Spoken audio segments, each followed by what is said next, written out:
And yo, the Sports Back Bros podcast is back on. It's been some time. We have some catching up to do.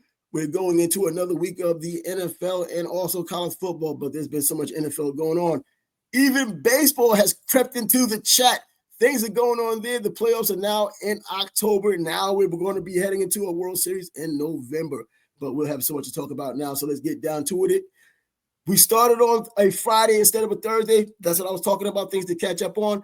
A Thursday night game has been played, so the week of NFL football has already begun. Mac Jones and his 49ers win last night, surprise, surprise, on the road against division rivals, the Rams. What's good? What's good? And speaking of that game, yeah, you have to give Mac Jones credit, but the defense came up huge on the goal line with that fumble. Oh, absolutely. Yeah. Oh, bro. They came up freaking huge. Did they come up huge, or was that just a bad fumble? I don't know. You kind of gotta give the defense credit. Yeah. I didn't see the play. I only saw it one time. I didn't see the replay, and it wasn't a good view from the sideline.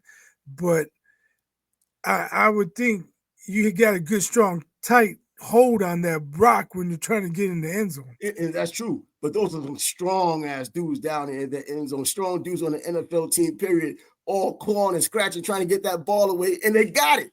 San Francisco wasn't expected to win. Obviously, they have a mash unit on their team. Everybody's freaking injured, offense, defense. You got Bosa out for the freaking season. So, and they're still pulling it off with Mac Jones, now 6 touchdowns, 1 interception on the season. And as we were talking about off the air, he's not going to be the quarterback for the future for the 49ers, but this is a hell of an audition for his next new team, which likely will be next season. That's true, but we got to ask, what's up with the Jones boys? Daniel Jones balling in Indy, Mac Jones balling on the Bay. After failing where they were before. Yeah, it's only a couple games for Mac Jones, but still, no one expected this out of him. No way. I don't even think the 49ers really looked at him as a stopgap guy. I think it's because he's a veteran and they needed someone there instead of a rookie or somebody without any experience at all. They'd rather have had someone there. And Brock Purdy getting that huge contract that he had gotten, you wasn't looking for anybody to beat him out. You just needed a placeholder. And if that placeholder seemed to be holding a whole lot of place to the point where, well, it doesn't look like Brock Purdy's coming back anytime soon. And it seems like initially he might not be back next week. Now they feel a little confident saying, well, he might not be back for a few weeks. They see what's going on with Mac Jones. They're like, hey, we don't need to worry about shoving him back in there, making sure that he's not ready. Well, now they want to make sure he is ready. We could probably take 2 or 3 weeks before you put him back in there, looking at the way Mac Jones is playing now. Right. Last thing you want is for him to come back a little too early and then aggravate the existing injury, and then he's got to sit out longer. But as you mentioned, with Mac Jones playing the way he is, there's no reason to rush him back. Yep. Unlike Baltimore, they're talking about Lamar was going through drills and he's trying to play this weekekend because they're 1-3. So yeah, just imagine. Hold on, just imagine. My microphone's going in and out. Just imagine way that Lamar Jackson's playing right now. Is it the way he's playing? He has a hamstring issue, so and that's the thing. You don't want to come back early from a hammy. Exactly. There is no coming back. Sprained ankle, you can tough it out. You're really not gonna re-injure it or injure it worse in most cases. But a hammy, all it takes is for you to try to pivot one time or explode, and that is gone. Man, oh God, the hammy's like the worst. You think you're feeling good. I think it's somewhat like an abdominal pull. I had an abdominal pull one time, and you convince yourself that it feels good. As soon as you make that first juke, you feel like your guts just fell out. It just fell right on the floor, and the things hurt so bad. But the hamstring is no damn joke. And I think mentally for the hamstring, you know how you feel, and you know what you want to do, but you also have in the back of your mind, if not in the front of your mind, man, this thing can just go at any time. And that does happen, especially for someone who has that fast twitch like Lamar Jackson. That's a huge part of his game, even though he's proven he can throw the ball. But what's going on with Baltimore, period, it isn't just a Lamar Jackson. It's a running game issue. It's an everything issue. Well, as you know, my son is Ravens fan number 1. Yeah, and he told me they have 5 All Pros out. There's 21 guys on the injured list. 9 of them are starters. that's what's going on. Yeah, and he's like, it's like Cal Hamilton's out there on defense by himself now because everybody's injured. You know what? And it's a microcosm of what's going on in the NFL so far this season. All of these injuries. We talk about Lamar Jackson's out, and then you look at Nick Bosa out for the season. Now Brock Purdy out. You're talking name after name guy. Tyreek Hill just is out and may even be out for 2026. They're talking about future procedures after this one. Man, but I mean, let me ask you this. How do you think Shedeur Sanders feels right now about telling Baltimore he doesn't want to be a backup? Bro, I didn't even think about that. But you know what? That's why he's not making the picks, and that's why he fell so low in the draft. This is one of those character flaws they were talking about. It isn't just the X's and O's and the overall talent. Sometimes they oversee it after you've already proven yourself as a pro. You know, they'll look past certain things, but you hadn't proven yourself as a pro. In fact, you hardly proved yourself as a collegiate player. And now you talk this nonsense. He would have been QB number 2 most likely if he was on the Baltimore Ravens right now. Now, he can't even get in as QB2 with Cleveland, who's worse than Baltimore. He's the backup's backup. Backup. He's number 3. And I hate how people are looking at his face and they're trying to use him as an example of look at his face when Dylan goes in. And, I mean, why are you zooming in on his face so you can get some response to make it either a meme or a conversation out of? Just because we already know with his ego, because we've seen it on display in a bunch of different areas, whether it was in college or in the preseason or whenever the hell he had an opportunity to have a camera in his face, we know what the ego is. And Dylan Gabriel doesn't say anything, just goes in. And it's only sensible. He's your 3rd round pick. He's the second guy. The coaches believe that. Right. And nothing Shedeur did in camp since getting drafted changed their minds. So I don't know if he has any regret, but with guys going down across the league, you know, you would think if Flacco gets pulled, he would get a chance, but he's behind Dylan Gabriel. And it should be that way. If he was in Pittsburgh or New York or the team we were just talking about, who were we just talking about? With the 49ers? Or Baltimore. If he was in Baltimore, he'd get an opportunity. Yeah. But, you know, he's got to wait for Dylan Gabriel to fail and still show some stuff when he has his opportunities in practice, or else they might just go back to Flacco. Oh, how much of a leash is Dylan Gabriel going to get anyway? Because he's still a rookie. He's still getting his first start. So if things do go awry, I don't think in this game they're going to say if things are just going badly, let's go to Shedeur now. I doubt that's going to happen in this game. Now, they may let him play the entire game, get the full experience, and if they're going to get beat with him, see how well he does, how he responds, how poorly he does, and how he responds. And then they make a decision, well, we're going to give Shedeur an opportunity the following week. And I don't know how it's going to work out, but I think it would be fair to do something like that. I don't think you should leverage Dylan like that by just having him out there just so you can push Shedeur in it because you feel there's going to be some outcry. I think the front office is much more mature and professional than that to respond to just a crowd complaining or not complaining about what Shedeur is up to in the game. This game, at least. They can wait. I'm not sure about that, man. It's the Browns we're talking about. And they are the ones that had 4 or was it 5 quarterbacks? So Deshaun Watson is still there. They're trying to get rid of him by March. That's the front office. They're making the picks. They're signing the free agents. I don't know. I don't know if they're that smart, bro. Wow, that would be, but they have a ready-made mess right here if something were to happen. But yeah, the only thing is, like, you can't put in Gabriel thinking if he fails this week, if he fails next week, and we'll give Shedeur a chance, because then you're not really supporting Gabriel. You're already thinking about what we're gonna do when he fails. You know, you gotta be all in on these kids. You gotta, and that's exactly. See, we think that way, looking from the outside looking in, but they're the ones. They're going to, revenue sharing is the reason why people can pick bad teams. That's why they claim that Cincinnati Bengals didn't care all these years before Joe Burrow came in, because it was revenue sharing. They could win and lose and still get money. They don't care, but now they do care. But Cleveland is one of those old school teams. I think that would, that we've seen their act. We've seen them screw up right before our eyes several times. And I just think this is one of those do-overs they get in their history. You have Dylan. Let's see what Dylan does. He's a good quarterback. People are completely forgetting that. They're forgetting even the little things he had done during the preseason. Now they still remember when Shador got his gold jacket earlier in the preseason, and then they took it back after he got sacked all those times.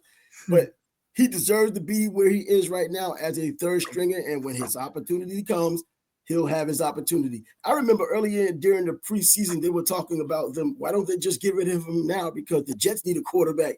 He would be in the same spot in New York, getting that opportunity because Justin Fields did go down. Tyrod Taylor has been garbage. He would have had his opportunity even as QB3. Right. So that's 4 teams he could have gotten an opportunity with. But it's just unfortunate that I don't know what the Browns are thinking, because if I'm in that front office, once I take Gabriel, all the other quarterbacks are off the board. Why am I looking at another quarterback? It's crazy that they would do something like that, but like you said, those are the Browns. It seems like bad organizations do those things. And then hold on. And then if you're like, well, he's a steal in the 5th round, and well, if you think that highly of him, why does he automatically come in 3rd string? Because they saw the receipts during preseason and in the locker room or in the film sessions. See, we look at these games and we see, unless there's somebody absolutely stands out and phenomenal, we can't see exactly what goes on behind closed doors, or we shouldn't even care. You know, you get a Tom Brady and you kind of look at Bill Belichick in hindsight wondering, yo, you saw this guy practicing every day. You heard about him during film study and all this, and you didn't put him in before Drew Bledsoe when they were both coexisting. And then it takes an injury for him to get in and to find out that you have this kind of a guy. You know, how good is your coach in evaluating skills? You know, your player evaluation skills when you have this guy on your roster, you don't know anything until the quarterback gets hurt. You know, you would think that. But with Shador, it's just I don't know if we've seen enough. This is preseason. We haven't seen enough of either him or Dylan Gabriel. It's just that I think that Dylan Gabriel had more to his game, played against better talent, had more success, obviously had a better team around him. But he hasn't been the problem. He's just been taking in stuff. Imagine when this stuff goes down. You know, we look at Jackson Dart and how he's playing, and it's nothing special, but they're freaking winning. They win with this guy. You know, he's getting these. Everything doesn't look sexy, but what he's touching is turning into gold. He has a little bit of a Midas touch. So, you know, but Shador isn't even getting that opportunity because in the film room, this is what we don't see. How he interacts on the field. Is he like, if Joe Flacco was talking to him, does he just turn his head? That kind of a thing, even though Joe Flacco has gone on record. I don't help rookies. I don't help anybody. I just want to play, you know, but, you know, we don't know how he receives it. Dylan Gabriel just comes across as that guy that if you have anything to give me, I'll take it. I'll accept it, and I'll try to put it out there and see if it works. And he has the 2nd string quarterback job right now until further notice. I'll be interested in really to see what's going to happen with him this Sunday. I'm semi-interested, not all that interested. I mean, it's the Browns. Interested only because of the dynamic with Shador still being there. You already, you know, because how much leash is he going to get? Is he going to finish the whole game? And if he does, if he's so, is that opening the door for Shador? Or if, you know what, a rock and a hard place, let's put Joe Flacco back in it. It's different for Joe Flacco because he's been there, done it. He's old past his prime, way past his prime. And what more? He's not going to get better just because you took him out and put him back in. Younger guys might get better after you take them out and put them back in. Bryce Young played better when Andy Dalton came in and went back out. Bryce played a little better. Joe Flacco's days of getting better are over. He hit his plateau. He's on the way down or been down. Yeah, I agree with that 100%. I mean, when Nick Foles came to Chicago, everyone was like, put in Nick. And that didn't work out, man. Nick wasn't the Nick of the Super Bowl anymore. There's a reason he was no longer starting. Since we missed some time and there's still a little bit of catch up, we can't go back to every game from last week. We're looking more forward to this week being on a Friday. So let's at least talk about your boys getting their win against Las Vegas. Yeah, I've been waiting to hear you say something because I didn't watch the game, but I saw after get these numbers. I was like, yo, bro, Bryce is hating this crap right now. What's going on? So how did it all happen? It all happened. Well, just I wish I had access to the Schwab to do from ESPN. They had that show Beat the Schwab or whatever. Because I need to know, has there ever been a team that had 4 turnovers, got the ball inside the 30s, their opponent's 30 3 times, and had to block a field goal to win the game. When does a team get 4 turnovers and they have to miraculously block a field goal to ensure the win? Man, you got me on that one. Forget about it. That's how bad it was. That's how bad it was. It was so bad. Bears running backs are getting hit in the backfield. They're either not hitting the small hole that's there, or there is no hole. And then here's Ashton Genty. He's not getting touched till he already has 4 or 5 yards. That line is getting manhandled. And I don't know where the linebackers are either. They're going to the wrong hole, obviously, because he's breaking tackles from cornerbacks and safeties. He had his longest run of the season. I think it was 65 yards, 70 yards. Yeah, he broke a big one. Yeah. I was like, wow. We're letting a dude with a 2.2 yard per average carry per average, average per carry, slice and dice us, man. He was over 100 yards in the third quarter. It was ugly, man. That defense, I think coming into the season, Jalen Johnson would be their only difference maker. And he got hurt in the first game. So now they have 0 difference makers on that team. And as I asked after game 1, wait till they play a real quarterback. We saw what the Lions did to them. Yeah. And now they got a bye week. The Raiders are offensively challenged. They had an easy game the week before that wasn't so easy. But when you look at their schedule, it should have been easy. That offense, they just can't generate a run game. And that's what's blowing my mind, the running game. I've been tough on Caleb. He holds the ball or he misses guys. There's times when he has time and he misses his receiver by 5 yards. But I think I've overlooked the fact that a good running game sets up a passing game. And if your running game is basically non-existent, your passing game is probably going to struggle. But my issue is, why do we draft a guy in the top 10 and we don't throw him the ball? We draft a top 10 tight end, and I think he has 2 targets all season. And then he got nicked up. I don't even know if he's playing now.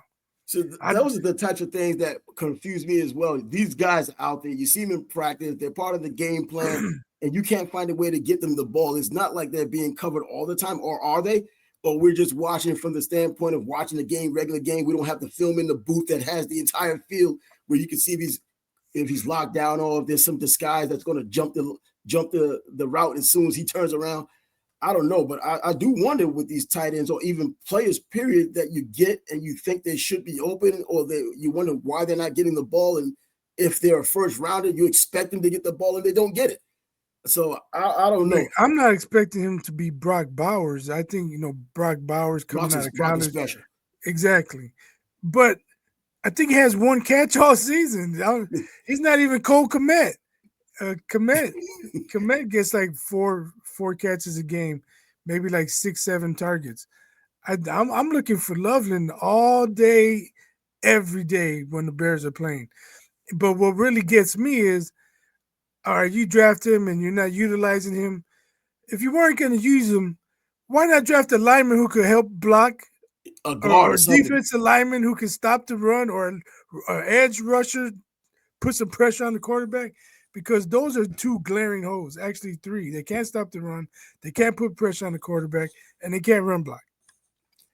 And Swift is a good talent. I don't know why it's not working, because he was with other teams and he's done well. I know he's bounced around, but he's done well in the backfield with other teams. I just don't see, is it the line that bad in Chicago to where he can't get 3 yards of carry? I mean, bro, if you're 6 feet tall, you can't even fall forward to get 2 yards? I think the issue with Swift is there might be a small hole, but he doesn't want to just take the 2 or 3 yards. He wants the home run and he gets caught. So, yeah, he'll try and dance around and go outside and he'll lose a yard or maybe pick up 1. Sometimes you just got to hit the hole, no matter how small it is. Yeah, you make your own hole or you get there even faster. I know that what you're saying now is what, man, at this point in his career, I mean, not even in his career, to be a collegiate player, you hear it from coaches, just hit the line, just hit the low hole. If the hole's there, hit it. And in the NFL, the holes are there even less time. So you really got to hit it. So I'm sure he's hearing it from coaches. Or he shouldn't even have to be told that. Just hit the dead. You're not Barry Sanders or anybody else who can get away like that. But I've seen him before play and hit the hole and do well. Regarding Genty, now one thing to look out for is my coworker said, well, it could be a combination that the Bears defense sucks. I was like, no, it's no if they suck. They do suck. He's like, but they let him line up how he used to line up in college. I guess before they had him crouched over. Yeah. And now they're like, he's like, I can't run like this. So they let him stand how he wants to stand, and he had a breakout game. But I think it's more the Bears' lack of defense than it was his stance in the backfield. Bro, I remember I saw a video a few weeks ago, maybe even a month ago, about that very thing when John Gruden was asking him, what is that, man? Why are you just standing up like that? He said, that's just how I do it. He said, I think he talked about being pressured into doing it the way you're supposed to do it. He's like, no, I got to do it the way I do it. So apparently his way works.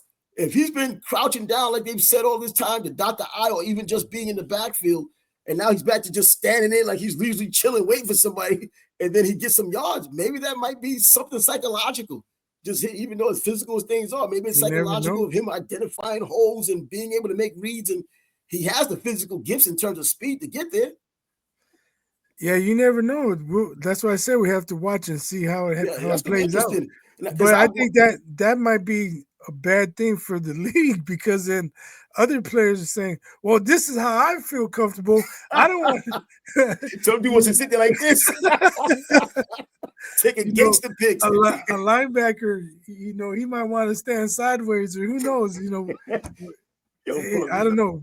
If a player, that might be something they say, well, hey, it works for Genty. He was averaging 2.2. Now he averages 4.3. They let him do it. Let me do it. You know what? There might be something to be said about that all over the league. Now we're going to have dudes having their own thing. Look like they're just posing. Dude's going to be like this. Dude's like that. Heisman posing before the damn snap. And I'm wondering, because when I saw the numbers, because I didn't see the game, I was like, wait a minute. I got to see some highlights. And then they did show the highlights. I was like, bro, he's eating these dudes up. I wonder if this is a turning point, or is the Bears defense that bad? I don't think the Bears defense was that bad, even though they did what they did against J.J. McCarthy, a guy who just started for the first time. I thought at least against the run, especially a deficient run game like the Raiders have, I thought they'd be able to at least do something. And this dude either had turned the corner, because I also remember back when Barry Sanders got his 2,000 yards, his first 2 games of the season, 53 yards, that's it. The last 14 games, 2,000 yards on the road, he just blew up. So could this be a turning point? I mean, a little bit later than 2 games, but hell, better late than never if you're going to be that kind of to justify that early draft pick. It could be, but considering Geno had 3 interceptions, or it might have been 4. I know it was 4 turnovers. I can't remember if they were all interceptions. No, I think Genty fumbled once. Yeah, considering he threw 3 interceptions, other teams again. If I'm a DC, ain't no way I'm just going to sit back there and let you run the ball. I'm stacking the box. Beat me. I'm going to force you to beat me with your arm, Geno. I don't think you can do it.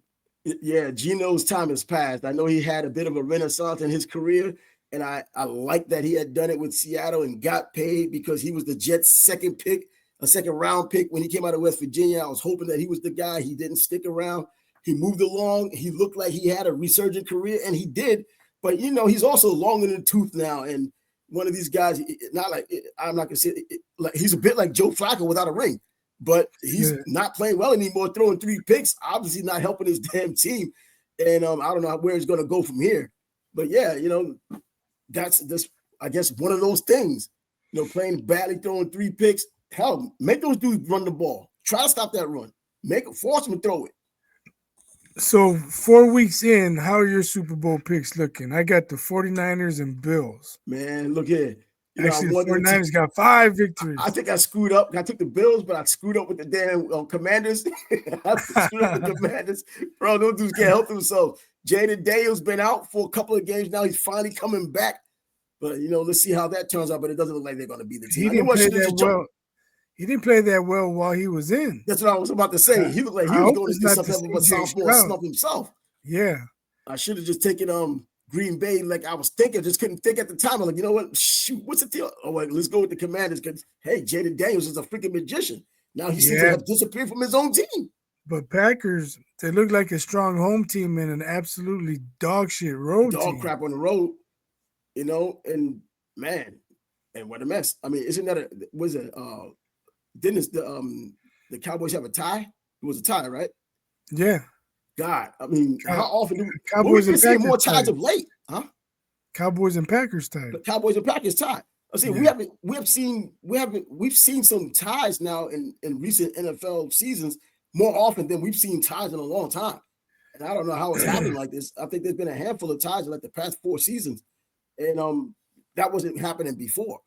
But yeah, the Packers, man, I thought they were easily, and and it was funny how Michael Parsons was coming into the game saying before the game even started, like a couple of days before the game, I'm going to be so upset for sacking Prescott. He's my boy. I don't really want to sack him, man. I'm going to feel so bad when I do it. Bro, you didn't do it. You didn't even get caught. Whatever, man. He acted like it was already done. Just saying nonsense. But yeah, man, I still think the Packers is one of those teams that could stop the run. It's just that you don't know what the hell you're going to get with Dallas. Dak Prescott played himself a good game. Yeah, Green Bay has to fight like hell to get home field advantage, in my opinion, because 2-1-1, and the 1-1 is on the road, and they didn't look good in either game. No, man. But Detroit, for a team that didn't look good in the early going, I mean, this is still early. They seem like they've just gotten better. That offense can't be stopped. They seem to figure it out, right? But I'm serious. They got it. I was a little bit stunned when the Packers handled them the way they did week 1. Exactly. But apparently it was one of those getting things back together, getting used to your coordinators since they lost all these coaches, not just the coordinators. And as long as you have those 2 running backs, Montgomery and Gibbs, I think that really is what matters. And Jared Goff, I got to give this guy credit because I'm always taking it away. He just does well for what they're trying to get accomplished. You have a very good running game, and it opens up the door for him like it should, even because before, even when they opened up the door for him to pass well, he still didn't pass well. Now he finally has it. He's passing well, they're running well, and the defense, Aiden Hutchinson's back, and they're picking up where they left off now. They kind of got the rust off from all these old coaches leaving. The new guys, new wins. So it looks like Detroit might just be in the driving seat for a little while. But, a lot of football to go.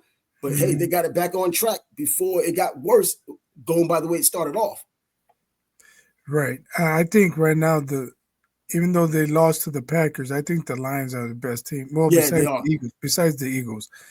Like, if the playoffs were starting next weekend, the Lions were playing San Francisco, I'd be like, they're going to thump San Francisco. Oh, yeah, that's what I would Purdy think. Or no Purdy. Mac Jones trying to be a Nick Foles and just take over and try to win a Super Bowl. But yeah, and that's probably true. But the Eagles, I think, was it Drew Bledsoe? I think was the one who said that he just can't watch the Eagles play because they're boring. Not Drew Bledsoe, Drew Brees. He said he can't watch them play because they're boring, but they just win. And that's true, man. And look, Saquon's not having even close to what he had done last season, even times when he was with the Giants. And they're just winning games. It's more defense this time, just like it was defense in the Super Bowl. Yeah. And Jalen Hurts doesn't have to do anything extraordinary. This guy can throw 150 yards, throw a touchdown. He's going to get something with his legs, whether it's going to be a touchdown or just chunk yards to keep you off balance. And they're just winning. That's it. Yeah, but I don't know if Drew Brees is the guy to be criticizing. I mean, he's boring football. He played exciting football. That's what I was gonna say. He used to throw the ball 40 sometimes a game, throw for 300 some yards, 3 touchdowns. That's not the Eagles' offense. So to a guy like that, I'm sure they're gonna run the ball. If you ask, I don't know, Natron Means or whatever, and he watches the game, bad, bro. and the running back only gets 12 carries. What's he gonna say? Oh, they need to give him the ball more. That's just that a quarterback who threw the ball 40 sometimes a game is going to want more passing and more action. Oh, yeah, and you can understand, outside of Philly, I wonder, because when he said that had me thinking of, their games aren't necessarily exciting either. A.J. Brown seems to, at least stories, and these stories come from somewhere, they just don't fall out of the air. Sometimes they do. But I think that the stories about him kind of not feeling good about not getting the ball and not feeling part of the offense, I think there's something to be said about that. And then you look at the boring-ass team they have right now, at least for a lot of people outside of Philly, just the aesthetics is just not what you want, but you're getting the results. So, you know what? That's all that matters. If they get a Super Bowl playing like this, they did. Hell, the game itself, the Super Bowl last season, beating the Chiefs the way they did was a defensive outburst. It wasn't the offense. You know, they locked down Saquon and Jalen Hurts didn't do anything special. They still gave him the MVP for whatever reason. You could have given it to any player on that defense who made hell of 5 plays. But I think you got a lot of the same again. The defense, not like Baltimore's defense of 2000, not even like the Tennessee Titans defense, I think, of 2001 or 2002, but damn good for right now. It's not the offense, apparently, because Saquon's not going and Jalen Hurts is average at best. Everything's clicking. I'm just thinking, is there like a hangover syndrome going on right now? You know, it's still early in the season. A Super Bowl hangover. For Philly? Yeah. No, they're winning. They're undefeated. No, I get it, but like, I don't know, kind of like how the Chiefs were just barely winning last year. We all thought they're a better team than they're playing. And when they got to the playoffs, they were still able to make it to the Super Bowl. And I'm just thinking, I don't know if the Eagles are clicking on all cylinders right now. It doesn't look like it. But then when you see the scoreboard in their head, and they came from behind, they were they're just that good. That's what I'm saying. They're that good. And I think it's good defensively that keeps them in the game. And offensively, they're opportunistic. At least, hey, give Jalen Hurts credit. He's the one who's creating those opportunities, even if it's just one touchdown at 150 yards, 175 yards. It isn't sexy. And then when they're by the goal line, you can't stop the tush push or the brotherly shove. You know, he's going to get a big chunk play at some point during the game, you know, between the 20s, and then throw that little pass, whether to Saquon or just anybody else, and they're just going to make a play. That defense is probably the signature of that team. As much as they want to say Saquon Barkley is, the defense is proving that they are right now. What happens if Saquon does come around? Well, I agree with that, but there's just no denying what Saquon was doing last year, though. Last year, no question. It was all I'm not gonna say it was all Saquon, but he was the story. He was the story. He was. And this year, it seems like the defense is the story for now. That defense started becoming the story in the Super Bowl last season. They did. So that's the Super Bowl. They picked up where they left off, and they've just been carrying it on so far. And the NFC East, not necessarily as bad as one would think, because you looked at Dallas and said, damn, Dallas isn't going to be good. You look at the issues there. The Giants are going to be terrible, even if they have Russell Wilson or if they have right now Jackson Dart. And they've been showing a lot more punch. I mean, putting up points like they did against Dallas on the road, I was surprised, because I didn't expect them to be able to score any points with Russell Wilson or without him. But the Giants are putting up points. It's just a matter of the defense getting some more consistency. Now Jackson Dart getting those points. I guess he's not doing anything special because he's a rookie. He's a rookie, but he runs the ball. He's fearless, and the little things he's doing is working so far. I mean, it's his first start. He got another one coming up, but hey, a nice start to the season for his career. Yeah, I'm just wondering if when Jaden comes back, Jaden Daniels, is he going to return to form, or is he going to continue to struggle? I think a lot of people are going to be losing money at the end of the year, because I'm sure they got a lot of action, the Commanders did. And right now, it doesn't look like they'll be going too far. Well, they'll be going on the road to play the Chargers, so that's a difficult game already. You know, Jim Harbaugh, man, he's an absolute difference maker. And McLaurin, wasn't he out? He was out as well. So you got a whole bunch of injuries on these teams. Overall, man, you just put out a whole list of injuries.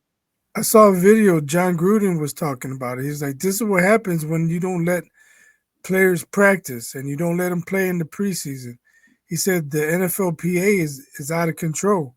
They think they're protecting their players, but look, all these guys are injured early in the season.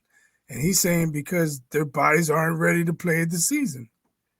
Now, depending on the kind of injury they have, like if you're spraining ankles, that's going to happen in preseason or the regular season. Yeah, that can happen to anybody anytime. That can happen to you going to the grocery store. That's what I'm saying. So I'm wondering the kind of injuries now, being able to take those bumps and bruises that the bone breaks instead of not breaking it because it's been conditioned in the preseason. They weren't playing a whole lot in the preseason to begin with.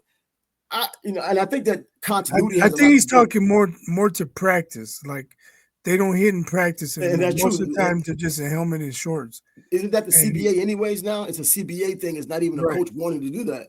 Old school coaches, they want to hit. Tom Coughlin, he wanted to hit, and Bill Parcells, all the old school coaches wanted to hit, and they did it. But because of all what's going on, and it's a collision sport, and there's so much in the investment made in these players, you can't continue to do that. Dudes getting banged around in the practice, man. You won't have it. Right now, it'd be just like that in practice. If they did that in the preseason, you'll be just like we have it now with everybody injured and no one being able to play or be effective. I don't know if there's with this kind of a sport, which is a collision sport of the highest level outside of being in a car. I mean, how can you can't change anything and make it better. You can't change anything. Because right now, I mean, they're making all of these rules anyway to make it less physical, but still want the violence, but then they don't want the violence because the PC, you don't know what the hell you're getting. Everything's a targeting. Everything's a too hard of a hit. God, I mean, I was just watching an old school NFL Crunch Course video the other day on YouTube, man. And the old school where they play, man, all those guys would have been thrown out of the league. All of them dudes would have been out of the league. Yeah, I mean, if you watch highlights of Butkus and Tatum, and Tatum would have been gone in his first season, first game. He'd been out for the year. Those guys would not only drawn penalties, they would have drawn heavy fines and suspensions. Oh, God, man. I know someone brought up Darryl Stingley. And like, God, you hate to think about it. You know that it happened. But damn, man. And they're doing it. They're trying to make it safer for players now. But as much as you're trying to make it safer, you're still trying to put out a premium product of elite athletes still going at 100 miles an hour trying to hit one another. It doesn't get better. It only gets more explosive, more dangerous, even when you're trying to lighten it up. And then I remember a few years back, didn't they have what's his name? That played for the Steelers, James Harrison? Yeah, James Harrison. Man, I think I forgot how to play football now. I don't know how to play football anymore because he was getting flagged every time he did what he would normally do, what he's been taught to do since he was a young one. And now he gets to the NFL. He's been playing that way. Now you got these rules telling him he can't play the way he used to play, and you're looking for him to just change it in one season. Yeah, I'm trying to think. I can't remember the last time I've seen a wide receiver or a quarterback absolutely blown up. Oh, absolutely. Exactly. You get more of that in high school now. Dudes getting blindsided, still getting flagged for it. But then in the NFL, you don't see it anymore. Before, I mean, dudes really had a fear of Ronnie Lott just coming after him. Troy Polamalu just getting on him. Somebody just blasting you. They had that real fear coming through the middle. Steve Atwater. Atwater, forget about it, man. I mean, hell, the running backs had a problem with too, Christian Okoye. But man, that's just what it is now. These guys don't have. They think about it. And I remember hearing Michael Irvin talk about it. He still talks about it now, about how he was just afraid to go over the middle, but he just hoped he just hung onto the ball. He just thought about holding onto it tight when he got hit, but the hit was still there. Now these guys are saved, and they're putting up all of these records, and then they're saying that they're better than the previous wide receivers, but they're not even playing with the same rules. Randy Moss played with some of these old school rules too when he was doing what he was doing. Imagine Randy Moss today playing right now. When you can't even touch these guys, you can rarely bump them at the freaking line. Well, he wasn't getting bumped at the line anyway because he was just making a move and smoking the hell out of you. Yeah. Putting his hand up at the 2 yards. What I don't understand is I see cornerbacks playing tight. Wide receiver comes off the line and they don't bump him. No bumping. Why are you playing tight? You're getting beat right off the line. That makes no sense to me. That's it. Rob Woodson used to make you pay at that damn line. He would bump your ass for real. He was a big corner too. Rob Woodson used to make you pay for it, man. You spent that split second that it takes when you're talking about a quarterback's drop and the steps you have to make for the drop, because it's all part of the timing of him making the drop and you being at a certain point by the time that drop is made, him looking your way to throw it, if it's going to be a play that's coming to you, and then getting hit that one split second, throws that timing off. Now that ball's either picked, incomplete, or whatever it is. Right. Unbelievable, man. It's called bump and run. Bump and run. And they talk about press coverage, and you're still not doing anything. Bump and run, press coverage. You just in his face, but you're not touching them. They're playing stand and chase. And they're doing a whole damn lot of chasing because look at the numbers now. I mean, you put up ridiculous numbers these days with these receivers, and damn, I'm not going to say I hate that they get compared to old school players, but they didn't have to put up with the nonsense old school players put up with. And I know they talked about, somebody like Hayes, as fast as he was, Bullet Bob Hayes, and they talked about how back then the defensive backs were able to harassed him the entire length of the field for however long they were running. As long as the ball wasn't in the air, they could take it wasn't in the air. They didn't have to worry about a 5-yard bump. And you're talking about the fastest man on the planet at one point. You couldn't touch it. I mean, you could touch this dude, and he was still getting it. Get like 19, 20 yards of reception. Poor Lynn Swan had a truncated career due to getting blasted with just running across the middle. And look at that helmet, though. My man had like a seashell on his helmet. He should have had his head on the swivel because he got it a few times. Oh, he got blasted. But I remember even just somebody, Brian Brennan, years ago. There was one clothesline. Somebody got him. I think it was on the Raiders. I was like, oh. Got to be the Raiders. Like, I prefer the Raiders over them, but that's not cool, man. You can't just clothesline the dude as he's running. But back then, they didn't say too much about that. There weren't too many flags thrown on players who did nonsense like that back then. You built your the only thing was said, coach needs help. Bro, that's just ruinous. That's what it is. God, I mean, shoot, man, we can talk about these damn games that are coming up. We only talked about a handful of them. There are how many the Raiders are going to the Colts this week. The Colts got their first loss this past weekend, but they blew their own game. So I think they still, they still have a decent team. I wasn't expecting this. I was expecting Steichen to get fired by now. He's still there. The Colts are looking good. They're at home, and we're going to see if Ashton Gentry's being a stand-up guy is going to be a difference in this game. I would be willing to bet he doesn't run for 100 yards. Well, against this Colts team, apparently the Colts team is a different team. I'm just glad Anthony Richardson isn't playing because they should have never drafted him anyway. I'll take Daniel Jones any day, even before he started playing well, before he got his damn gold jacket. I was like, nah, man, I'd rather have him over Richardson. But yeah, I'm on the bandwagon with Daniel Jones and not I'm rooting him on as a good guy who has things coming his way. I'm not just talking about, this, just as a player, just like a story like that. He was never a problem in New York other than his winning percentage and the way he played and got booed, but the Giants fans still kind of liked him until they didn't like him. And now he's getting another opportunity and he's doing what Rich Gannon had done. He's doing what Warner had done. When Kurt Warner, when he was a nobody, became a somebody. So, that's a good deal. And I wouldn't even talk about the Jets. Forget about it, man. I mean, what about your Yankees, man? Oh, the Yankees, bro. Woo! God, man. Hey, moving on, man. Got 4-0 last night. Oh man, look, and I would rather the Mets win the World Series than Boston beat the freaking Yankees in a series, any kind of series, let alone something that actually matters that puts you on to the next round. But yeah, man. Hey, the Yankees did it, but man. I watched the Yankees sometimes this season. I'm not going to front like I was sitting down watching all the Yankee games like I used to do.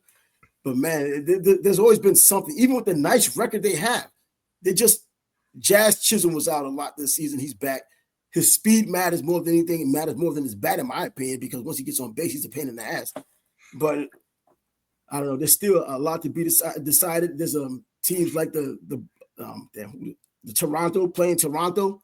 The Yankees were actually the hotter team going into the playoffs than Toronto. The Yankees won 9 of the last 10, going into the series.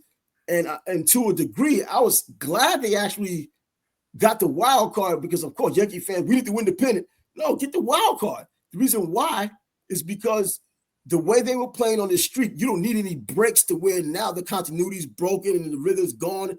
And then now you got to start from scratch because you had so many days off waiting for the other team to come. You can continue doing what you've been doing. And now, here they are. Yeah, like on my Facebook, Cubs fans, they were happy because the Cubs won yesterday. And then I wasn't going to say anything. I don't watch Cubs games, but, my timeline was blowing up. But my White Sox fan friends, some of them, were saying, congratulations, but the Brewers are going to sweep you. It's just Brewers. And I was thinking, man, Brewers haven't played in a few days. The Cubs have momentum. Sometimes just playing consistently, you don't build up any rust.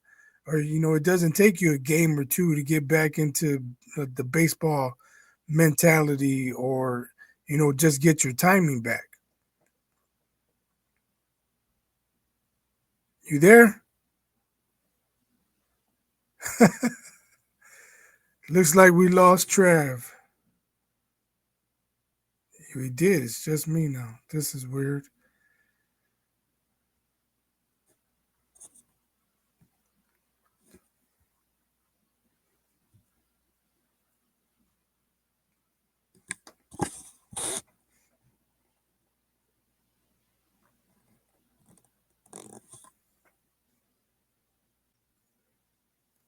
There it goes. Guess who's back? So I was saying, having days off in baseball, just like in football, sometimes having the bye week doesn't help the team that's on the bye. Yeah. Sometimes you need to keep playing so you don't lose your timing. And in baseball, if you're swinging the bat and your timing's off, you're not going to be very successful at the plate. So, in regards to the Cubs and Brewers, I'm not so sure the Brewers are such a lock just for that reason. Man, in football, I think the athletes, period, being creatures of habit. I've mentioned that several times, being creatures of habit. If you're used to playing every Sunday, you want to play every Sunday. And a long time, I didn't even bet games on Thursday when it came to college football, because I believe those are creatures of habit too. Younger creatures of habit, which have a harder time trying to adapt than pros who've been doing it for a while. So on a Thursday game, you're probably going to get something that typically doesn't happen on a Sunday or a Saturday game for a college player. Now, I remember, and I keep using that as the reasoning for it. I remember when Dave Ragone and the Louisville Cardinals played Florida State in Louisville. It was a rainy night, and Florida State was expected to beat them because Florida State was a very good team that year. And they got boat raced. They got beaten, and they made people think that Dave Ragone was going to be like the number one pick overall. He looked so good in that game. But I think it was more of a creature of habit thing than Ragone really being that good. And now we look in hindsight, hey, he was just Ragone and had a good day. But yeah, I think baseball, football, the same thing. You want to keep that thing going, keep that rhythm going. Once you stop, man, you had a nice winning streak like the Yankees, won 10 of 9. Stop, but they went right into it. So they'll do. I never really believe teams are due to lose. You're either going to lose or you're not, and there's a reason for it. But they lost. But now they've won the last 10 of 12 games. Did you see your boy Stanton though? He went into Cadillac mode, and then the ball one hopped the fence. Bro, I missed most of the game. I didn't watch most of it, but I think that was the second inning, and he hit it, flipped the bat. He was talking shit to the bench, and he looked. He was like, "Oh shit!" Like he cussed twice, and they mentioned it on the broadcast for two different reasons. And so he had to hustle to get in the second, or he'd have been looking real silly standing on first base. Damn, man, that's craziness, man. That's why you got to keep your mouth to yourself. There are players like Jazz who can't keep their mouth shut or keep their exuberance to themselves. They have this personality, and they might get caught up in that, and it doesn't seem as bad. Stanton doesn't seem like that kind of player. He was never looked at as that kind of player. He was kind of like kept to himself, never really as flamboyant. Now he gets a little juiced up once he get the home run that they really need or gets the hit they really need. You can see him getting a little exuberant about it, but he's kind of kept to himself most of the time. So to see him, and I guess because it was Boston, you kind of come out of character because it's Boston. I tell you what, though, man. Last game, the Yankees won, fairly easy. It was 4-0, so there wasn't too much drama. But game 1 and game 2, man, it was intense. Yankees had bases loaded in the 9th, couldn't get it done. It looked like Chapman was going to blow another one in the playoffs, but just the atmosphere, the intensity in that crowd, man. There's nothing else like it in baseball. Yankees, Red Sox, man. And what do you think about this wild card where all the games are at one spot? I think it sucks. I like it that way. I mean, even if it weren't the Yankees, I like it that way. Okay, I can understand if it's the division winner that plays the worst wild card team. You barely made it in. You're the worst wild card team. So, yeah, you go on the road for 3. But the other wild card teams, why does one wild card team get home field advantage 3 games to none over another wild card team? I guess for this situation. You can say they had a better record, but maybe the other team was in a better division where it's not as easy to get wins. You can't just go off the record. if they were in the same division, okay, I could rock with that because they have pretty much the same schedule where they're playing the same amount of games against the same amount of opponents. But teams in opposite divisions, there's no way a team should get 3 home games and another team doesn't get any. It That tells you makes later no on, man, sense. get your shit together because this is what you're going to get if you can't get in. And look at the Yankees. Remember, they were tied for the AL East lead, and they had the Toronto had the tiebreaker. So that's how the Yankees ended up. But it's not just for the Yankees because it would be that way for everybody else as well. You know, having 3 road games, or if you're the road team, 3 road games. Yeah, And I don't care if it's the Yankees that's what I'm or saying. whoever. It doesn't matter. But I just like it. It should have been 2-1. I thought there's going to be a day in between all the games. Nah, make these boys play. I saw they were man. playing again. I said, they're all in the same stadiums. Yeah, bro. I had to check a couple of times, though, when I saw. Bro, like I said, I haven't been keeping up like I should have been keeping up. But I looked at it, saw all 3 games at Yankee Stadium.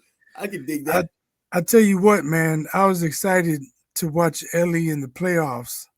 But Ohtani and them boys are just too good. They made it uninteresting very quickly. Body, man. God, man. Whatever, man. I know they don't like to talk about it. It seems blasphemous about being one of the greatest ever because first of all, it's too early. Second of all, he's not American. Come on, most of the damn players aren't American these days.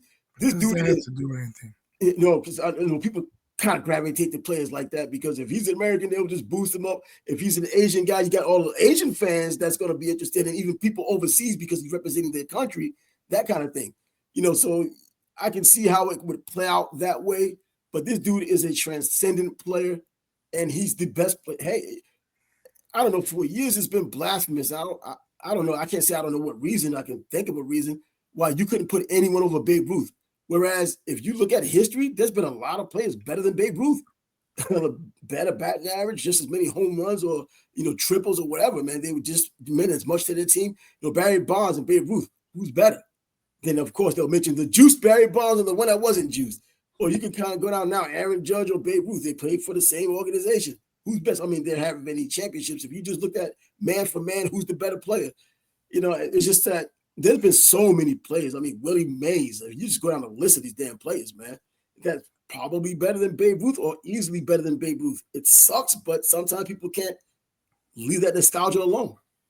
If we're drafting any player in history, I'm almost sure 90% of the baseball knowledgeable world would take Willie Mays before Babe. Yeah, Willie Mays. I was going to name him too, but yeah, 80% might take Mickey Mantle over Babe Ruth. Maybe Joe DiMaggio. He was the better hitter. He didn't have the fire in his bat like Mantle did, putting that joint out in the bleachers. But yeah, I can see that. But Willie Mays, man, that says it all. I mean, you know what? I'll tell you what. I'll take Babe Ruth over Hank Aaron. If you're just talking about numbers and getting home runs, yeah. But Willie Mays, not even. I'll take Willie Mays. So man for man. I'm in that camp also. So now the Cubs did beat the Padres. The Padres did what they actually tried to save themselves because it was 3-0 when you asked me. It ended up that'll be what 3-1 or 6-3. That's how it ended. No, it was 3-1. They had 2 men on in the 9th.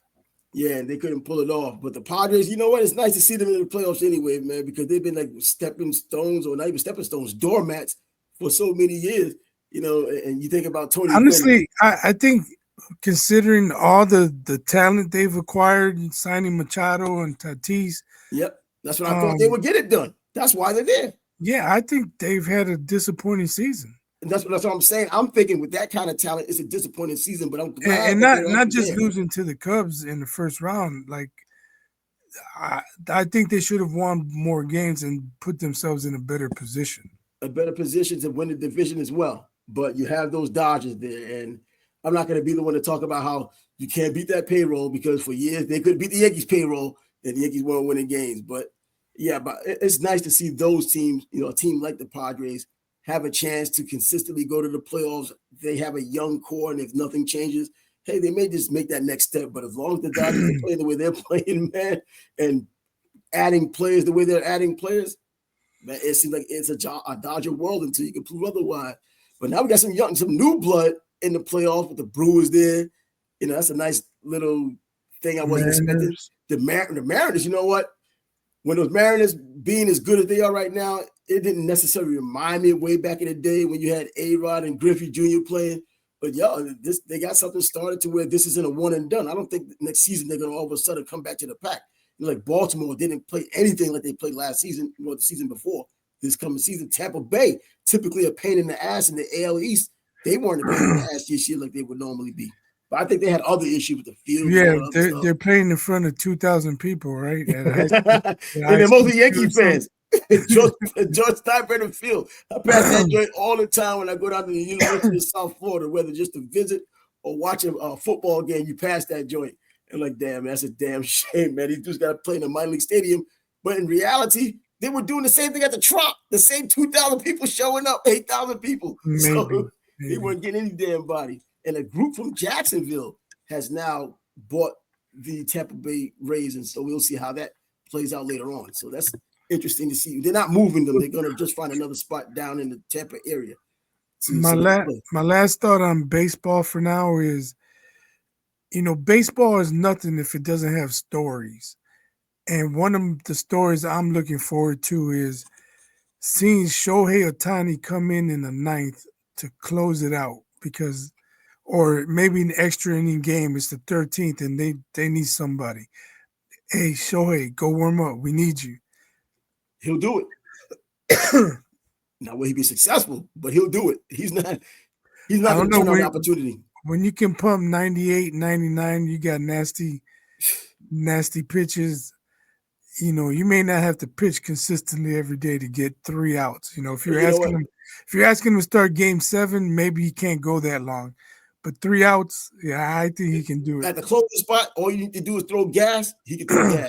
That's what made Mariano so damn good. Now, Mariano did have that middle relief spot when he had the 2 innings before Wetland came in, and he was dominant there. But when you just have to throw that gas, you got to have some special kind of gas because Aroldis Chapman throws gas, and he still gets smacked out of the park every now and then. In fact, more than he would like.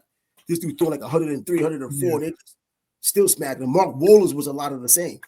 But dudes just throwing just straight up a heat. But, you get that last inning just to get those 3 outs. Yeah, nah. And it just why am I still thinking about Dave Rigetti as I'm saying this? This guy used to get on my damn nerves.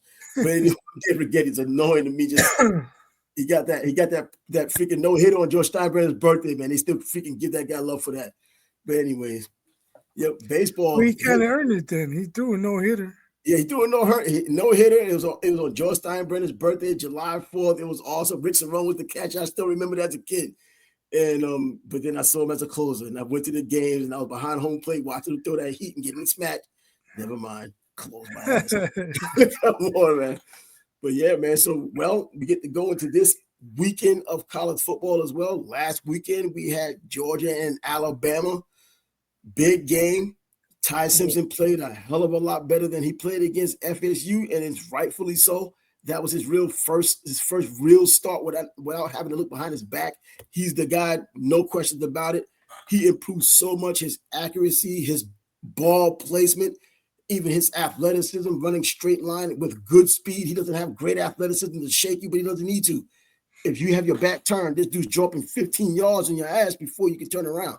He can get that straight line speed. Carson Beck, a lot of the same speed-wise, not throwing the ball. I'll take Ty Simpson any day. I think he just opened himself up as a Heisman Trophy candidate. And if he keeps it up consistently like this, playing in the SEC and getting a chance even in the playoffs, he's going to be probably looked at as one of those first picks in the draft. I just want to know, did Georgia have the wrong start time? Because it's like they didn't start playing till the game was already 20 minutes old. Man, they ran the ball. Alabama, this isn't Nick Saban's Alabama team. Like, it didn't even look like it was going to be close early. Like, Bama was all over them. Yeah, they were. I was like, if Georgia doesn't wake up, man, they're going to get 40 hung on them, man. It's not going to be. Thank God for the rushing game. The rushing game is what kept them in because Gunnar Stockton definitely didn't keep them in the game. He didn't do anything special. When you talk about comparison between quarterbacks, it was an absolute obliteration by Ty Simpson. And then Alabama doesn't run the ball well anymore. I mean, since when did that happen? They had a litany of running backs throughout over a decade just going to the NFL as a pipeline. You always knew you could expect their running backs to do something, and as of late, they can't do anything. And Jam Miller comes back after being out for a while, and he adds absolutely nothing. And going into the game, I'm wondering why they're even looking at him as being that kind of player. Less than 700 yards last season, less than 5 yards of carry last season. And then this game, he runs against Georgia and less than 3 yards of carry this game. So they're winning without their running game, without any consistency. And Ty Simpson, though, his efficiency. One game he was 17 of 17. Another game I think he was 23 or 25. He's very, very efficient, but he's also effective. And then he has those receivers to throw to, led by Ryan Williams, who drops passes now. Come on. Yeah, I was insane. Like, as talented as that kid is, I don't know how he's dropping so many balls. And that bomb that he dropped, I was like, dude, oh my God. He had his man beat by 3 or 4 yards, easily. And it was right there in his hands. Just dropped it there. I was like, he must have money on Georgia or something. I think I threw something out there about somebody having money on the game, man.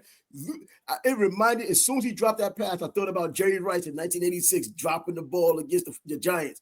Wide open, just dropped that joint. So I'm like, yeah, it looked just something like that, man. But Ryan Williams, last year, one of the best wide receivers behind only Jeremiah Smith from Ohio State, who's having his own, well, not playing like he played last season. They're all having this sophomore slump for their standards, still better than most. But yeah, man, Ty Simpson, I think he is the guy. Now, I don't think he's the number one Heisman candidate, of course. I think Joey Aguilar kind of took a step down because they did lose. But I'm thinking that Ty Simpson's certainly in the argument now. I don't know if there's any real defensive player this year that's going to dominate. Ruben Bain is the only one in terms of overall grading for the Miami Hurricanes. He's the only one that could be a Heisman Trophy candidate, in my opinion, as a defensive player. But yeah, Georgia loses at home. I want to say, what whiteout? Oregon Ducks, baby. Oh, absolutely. Man, all I heard on Saturday, whiteout, Happy Valley whiteout. I'm like, why isn't it Navy? It should be a Navy out. Isn't that their color? Like dark blue, not whiteout. Those white shirts. They had a whiteout. Like, yeah, take your whiteout and that L. That Drew Allard, they keep talking about. Drew Allard. Everybody says it differently. They've been trying to pimp him as one of these NFL prospect quarterbacks for now 2 seasons. I have not been impressed with him, and certainly not impressed this past game he had. I don't know why they keep trying to push him. When you're looking at it, don't believe your lying eyes. But anyways, yeah, I'm not going to say I'm happy about it, but come on, I wasn't expecting a whole lot from him anyways. So with them losing at home, and I know Miami Canes fans was pissed off. How are you going to put Oregon over Miami? How can they leapfrog Miami? Bro, come on now, man. I'm a Canes fan, diehard, been one for over 40 freaking years. But the reality is Miami beat an unranked 1 and 2 Florida Gator team at home, and they jumped over LSU, who played a bum team. And then they jumped over, who else? They jumped over Penn State, who had a bye week. So now Oregon beats a team that's in the top 5, and you have a bye week. You get pissed because they jumped over you. Come on, man. We got time to make it up. They're playing Florida State on Saturday, which is tomorrow. It's a non-issue. Exactly. It's a non-issue. But Florida State, Tommy talking nonsense again. He talked that nonsense before the Alabama game. He lived up to it. Now he's talking nonsense about Florida, about Miami, claiming they're going to storm the field after the game. And so he's already claiming they're going to beat these games. Always a hell of a rivalry, though. These aren't the same teams that they were even last season. Florida State, even though they lost to Virginia, put it in Virginia beat them the first time they were in the ACC when they beat everybody. Then Virginia finally beat them with Tiki Barber, Rondé Barber, all that nonsense. But playing Miami tomorrow, we'll see how that goes down. Miami's first road game. They're in Tallahassee right now as I speak, as I had gotten information a little earlier. What time is the game? 7:30. ABC. Night game, huh? Okay. Night game, bro. It got to be. I remember the old school games when it was a 3:30 game.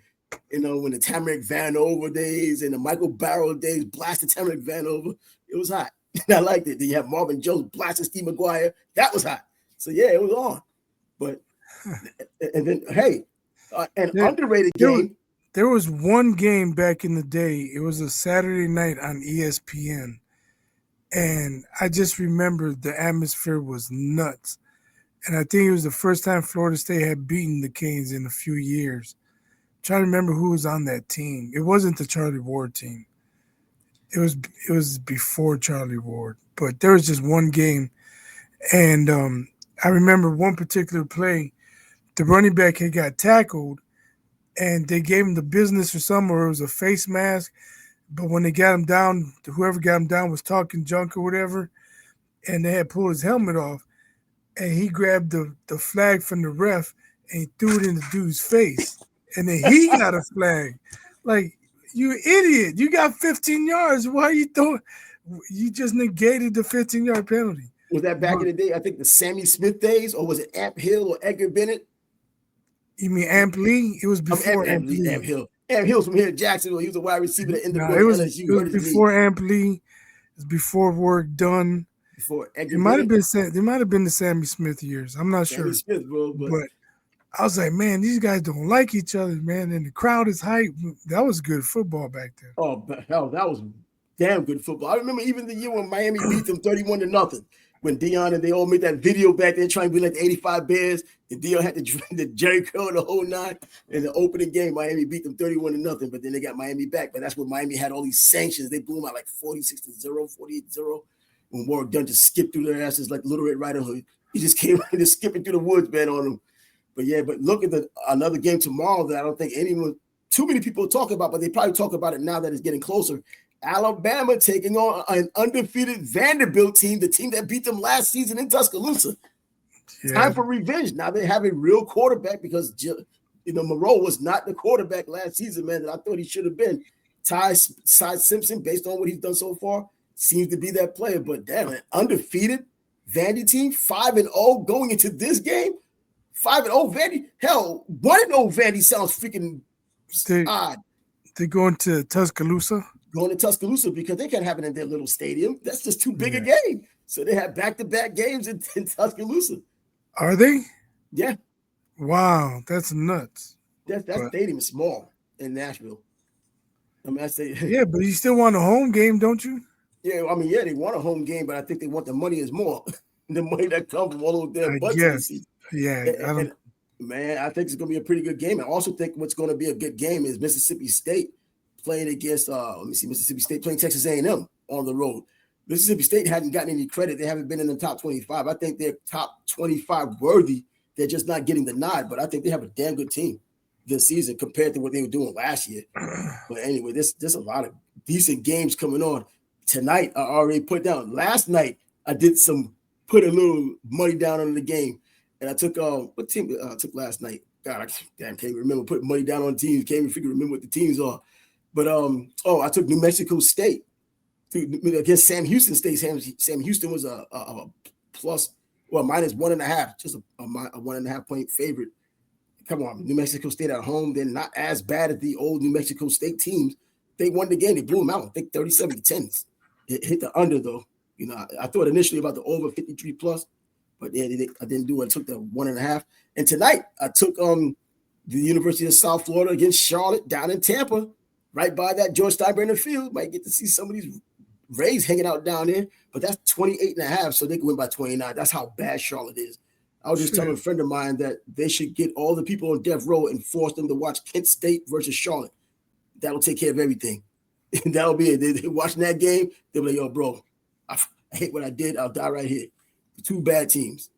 But anyway, that should be it for today. Yeah, we're over an hour now. Yeah, man. Anyway, he's Bias. I'm Trav, and the Sports Bad Bros podcast will be back on Monday, and we will be back on Monday. Doesn't matter. We'll come late, we'll come time, but we'll be back talking about the college football games, all the pro games, and all that stuff. And until then, deuces. Adios.